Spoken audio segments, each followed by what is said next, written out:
Salut les astros, c'est Guillaume. Oh non, c'est ringard ça. Bonjour à tous, c'est Guillaume, bienvenue sur Astronaute. Alors aujourd'hui, on va parler un petit peu de ce qu'on appelle le backlash et comment régler donc le backlash au niveau de notre focuseur électrique et entre autres ici le ZWO.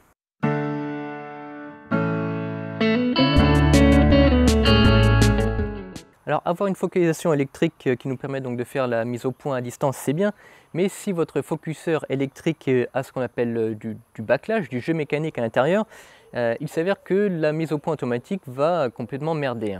Comment la mise au point automatique se fait? C'est-à-dire vous allez donner un point focal approximatif et le logiciel lui va aller en intrafocal et en extrafocal petit à petit et va vérifier la finesse de l'étoile et déterminer donc ainsi en faisant une courbe en V, on appelle ça le point milieu où l'étoile est la plus fine, et ce point milieu c'est la valeur de mise au point optimale.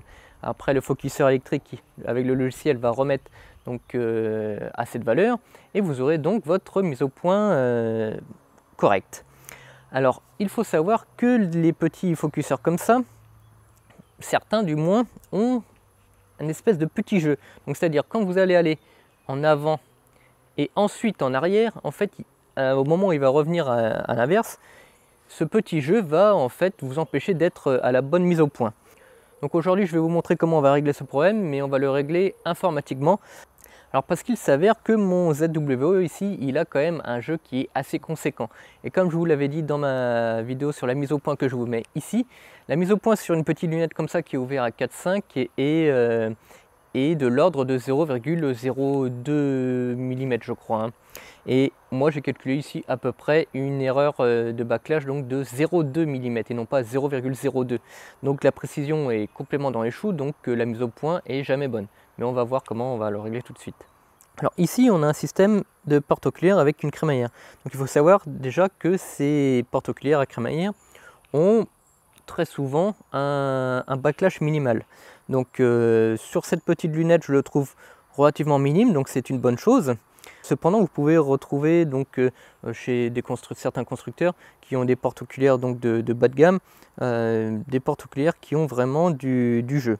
Donc il y a des solutions, on va pouvoir resserrer des vis en dessous pour venir resserrer un petit peu donc, la crémaillère. Bon, moi je l'ai fait sur celle-là et puis je trouve que la crémaillère en elle-même n'a pas beaucoup de jeu. Cependant, on va pouvoir voir à ce niveau-là. Donc il faut savoir que toute la ligne là est censée ne pas bouger. Donc quand je vais bouger là, je ne devrais pas pouvoir bouger cette petite molette. Et en fait, regardez au niveau du coupleur ici, quand je bouge, on peut voir qu'il bouge. On peut voir aussi, on va zoomer un petit peu, qu'au niveau de la crémaillère, elle, on voit qu'il n'y a pas beaucoup de jeu parce qu'en fait, elle bouge. Mais ici, on peut voir que le coupleur lui bouge et au niveau de l'axe à l'intérieur aussi. Donc en fait, le jeu, il se trouve au niveau à l'intérieur du robot focus. Et ça, à moins de le démonter, ce que je n'ai pas encore fait, je pense que je le ferai, mais je ne l'ai pas démonté, eh bien, on ne peut pas régler ce backlash. Alors le seul moyen de régler ce souci sans devoir démonter le robot focus, eh bien, c'est tout simplement de dire au logiciel, bah voilà, pense à faire un ajustement de tant de microns quand tu fais de l'intra à l'extrafocal, quand tu changes de sens au niveau de la mise au point. Donc bien sûr il faut le déterminer, ce backlash, et c'est ce qu'on va voir maintenant sur l'ordinateur comment ça se passe. Alors si toutefois vous voulez acheter une lunette et pour éviter le maximum d'avoir des problèmes de backlash, eh bien pensez plutôt à partir sur un porte oculaire, non pas crémaillère mais un porte oculaire Crayford. Chacun a ses avantages et ses inconvénients. Les portes oculaires qui ont des crémaillères, eux, sont souvent dépourvus de ce qu'on appelle des glissements, c'est-à-dire que vous allez avoir beaucoup de poids derrière votre porte oculaire. Quand vous allez plutôt vers le zénith, bah, le poids va avoir tendance à vouloir faire sortir le porte oculaire. La crémaillère, elle, va automatiquement bloquer ce phénomène. Tandis que les Crayford, eux, c'est plutôt des systèmes avec des rouleaux. Eh bien, les Crayford, eux, vont être limités en poids. Donc si vous n'avez pas un porte oculaire Crayford de qualité, eh bien vous allez pouvoir avoir un glissement. Cependant, les jeux de backlash sont quasiment inexistants sur ce type de porte oculaire. Alors maintenant, comment on va pouvoir déterminer ce backlash? Il faut bien dire au logiciel que notre système focuseur a un backlash de tant de mm. Moi j'ai déjà calculé, j'ai 0,2 mm de backlash. C'est énorme. Franchement, je trouve que ce ZWO, alors je ne sais pas si c'est uniquement le mien, mais je trouve que celui-ci en tout cas, il a énormément de backlash. C'est vraiment pas normal. et 0,2 mm. Pour beaucoup, vous allez peut-être dire c'est que 0,2 mm, c'est pas beaucoup.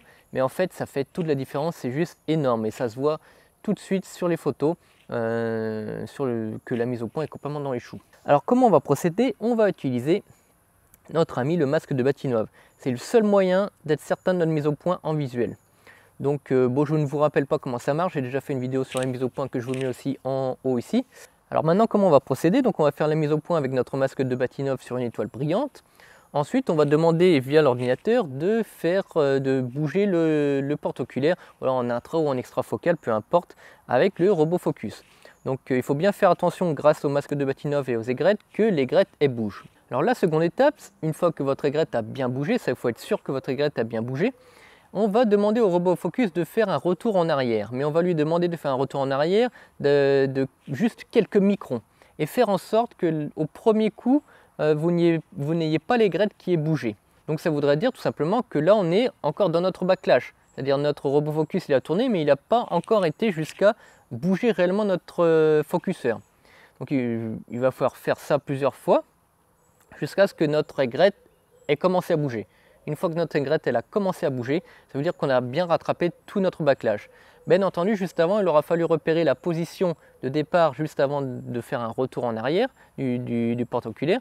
Et ensuite, il va falloir calculer tout simplement voilà, de combien le logiciel a été censé déplacer le robot focus. Donc je vais vous montrer ça sur l'ordinateur. Alors nous voici sur Prism, on va aller d'abord dans configuration du matériel pour vous montrer. Vous avez deux moyens donc de faire du rattrapage de backlash. Vous pouvez le faire directement ici avec Prism dans rattrapage du jeu, en cochant la case et en marquant ici le nombre de microns. Ou alors dans configuration.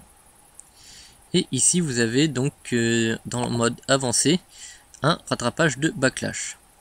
Voilà. Alors cette valeur, je suis pas trop sûr. Alors au lieu de vous dire de bêtises, je ne vais rien dire du tout. Je sais pas si c'est un nombre de pas. Je pense que c'est un nombre de pas, mais dans le doute, je préfère pas vous dire. Moi, j'utilise plutôt le rattrapage de jeu du logiciel. Alors pour l'instant, on va laisser le rattrapage de jeu donc décoché. Et on va pointer une étoile brillante. En l'occurrence ici on va pointer Vega qui est une étoile extrêmement brillante. Une fois que vous l'avez pointé, il vous suffit donc de mettre, comme je vous l'ai indiqué juste avant, votre masque de Bahtinov. Vous lancez ensuite votre caméra, vous préparez une pause par exemple de 5 secondes, ça suffit. En bin 1 pour les caméras. On va se mettre sur un filtre clair. Si vous êtes sur une caméra avec des filtres.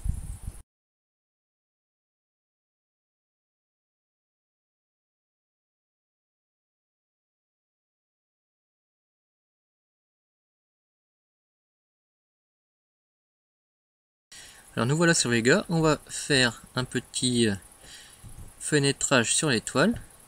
Voilà, et je vais mettre le masque de Bahtinov. Alors la qualité est pas ouf tout simplement parce qu'il ne fait pas encore tout à fait nuit.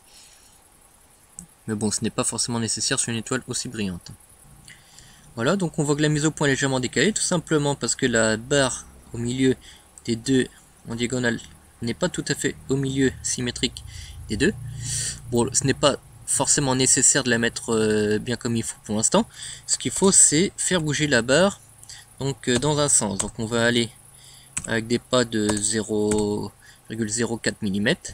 Voilà, on va y aller étape par étape. Et là, on refait une pause de 5 secondes et on vérifie si elle bouge. On va en faire un bon paquet pour être sûr qu'elle bouge.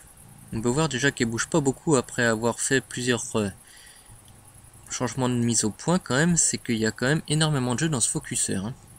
Dans ce focuseur électrique. Hein. Alors je voulais aller dans l'autre sens, c'est pas de bol.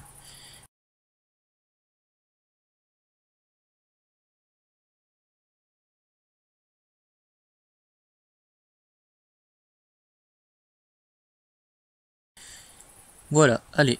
Donc, on a vu que en cliquant vers la droite, donc ça faisait bouger donc vers la gauche. Bon, c'est parce que je peux faire l'inverse en tournant le Bahtinov, donc de 180 degrés, mais on s'en fout.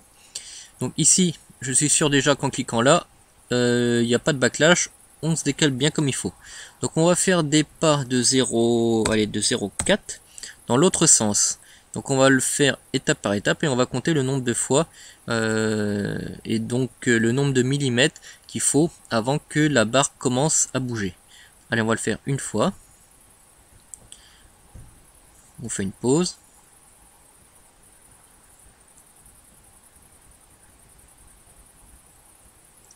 Ça n'a pas bougé.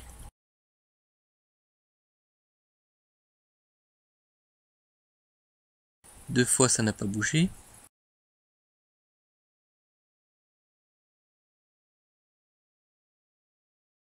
Trois fois, ça n'a pas bougé. Quatre fois, ça n'a pas bougé. 5 fois, ça n'a pas bougé.